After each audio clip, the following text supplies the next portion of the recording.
Welcome to the Kevin Hall Show. You're here finally, Kevin. It's me, Kevin Hall.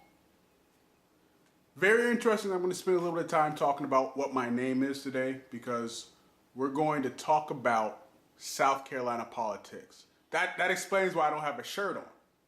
Because really, I'm completely naked because this is about to get hot and steamy up in here. This might be a little R-rated for some of you people because South Carolina politics is a little steamy. So what I want all my female viewers to do, go ahead, take your top off. I'll wait for you 1 second.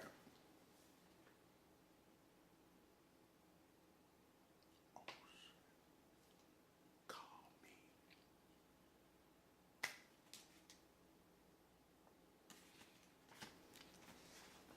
Thank you. So yeah, we're going to talk about South Carolina politics. There's a guy out there, his name is Kevin Hall too. But he has nothing to do with the Kevin Hall Show. He's from South Carolina. Kevin Hall, I know you've been wondering who I am.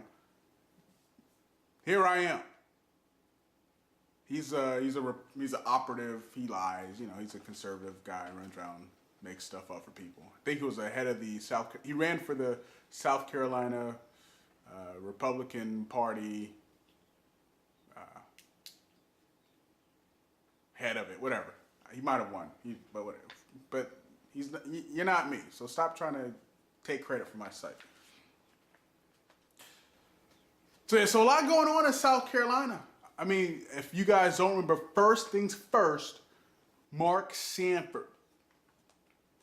Mark Sanford, the governor who's quitting, or he's being term limited out now, and he had the girlfriend in South America, and he went down there to have sex with her, and lots of sex with her.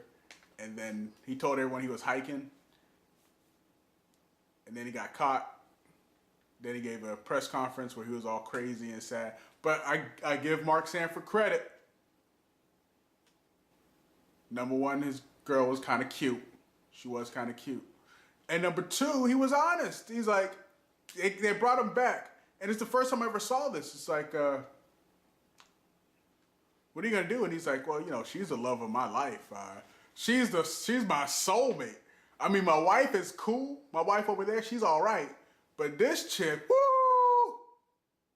And the wife is all like, what are you doing? I gave you the money you had to get elected, fool. Say the right thing. He's like, I'm gonna be honest. So I like Mark Sanford. Mark Sanford's my kind of guy. He may be stupid, but he's honest. And in the end, you just need to be honest. Being smart is icing on the cake.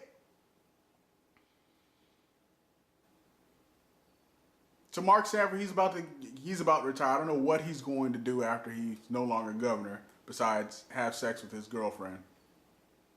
I think she's from Argentina, I think. The blue-white. There's another country down there that has a blue-white flag or something like that. I don't know. So then we move from that controversy to the infamous Congressman Wilson. If you don't remember him, this may jog your memory a little bit. He's the you lie guy. You lie! President Obama, you lie! I'm drunk, but you lie!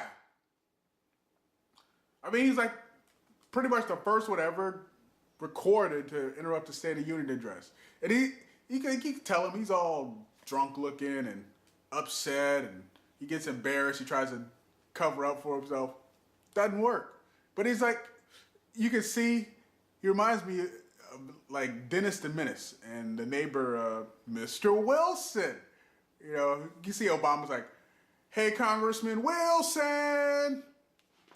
Congressman Wilson. You don't like Negroes, do you? And the congressman's like,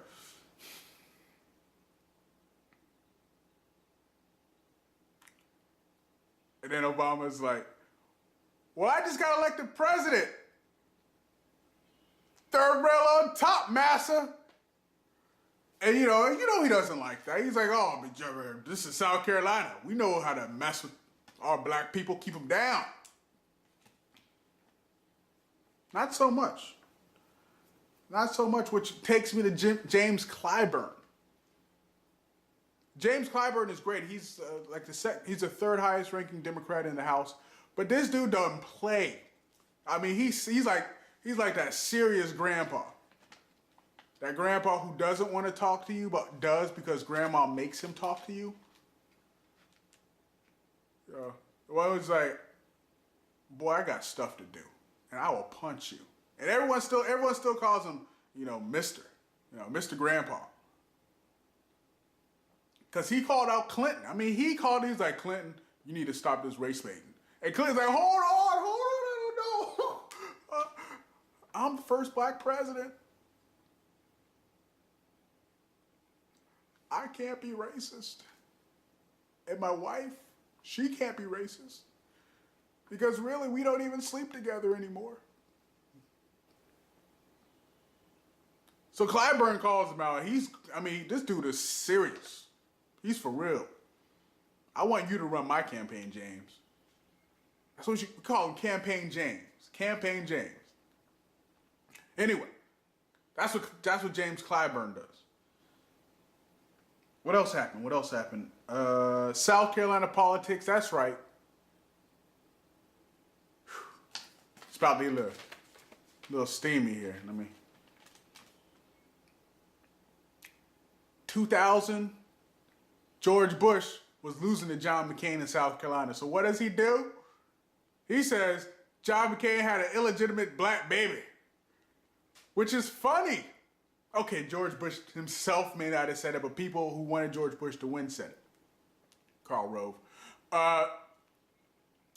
Yeah, Karl, you did raise bait before. Don't act like you didn't do it this time.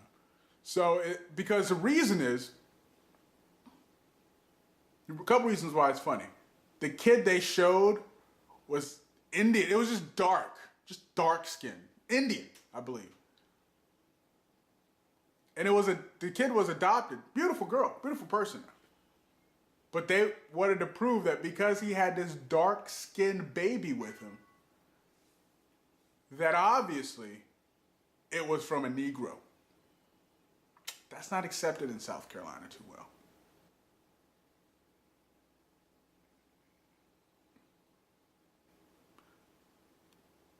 That was a little steamy. Back then, that's when Cindy McCain had the short haircut. Like the crew cut. They thought she was a lesbian. I don't know. I kind of liked her. I liked her until she stood up and did that sea lion clap at the Republican convention when she had the cast on. That wasn't cool. You gotta applaud with some class. You gotta be like. You can't be like. But, that's why he lost. That and, picking crazy lady Palin. See, she doesn't get me hot, but she got some of y'all sorry asses hot. And you just transmitted hey, take that top back off. Take that top off. Keep it off. All that heat just came through and just got me real quick, so had to fan off a little bit. Nikki Haley, speaking of Palin, speaking of hot, Nikki Haley running for governor of South Carolina. Once again, she's Indian too, I believe, or of Indian descent. Indian America. Indo-American. I don't know what it is, but I'm sure it's one of those. I'm sure she's like, I'm just American. She's like Bobby Jindal's big sister. Because when you're next to Bobby Jindal, everyone is big. But she's running to be governor. And there was a guy who has a website who claimed to have had sex with her many times, had an affair. And we all know, if you have a website, everything you say is true and important.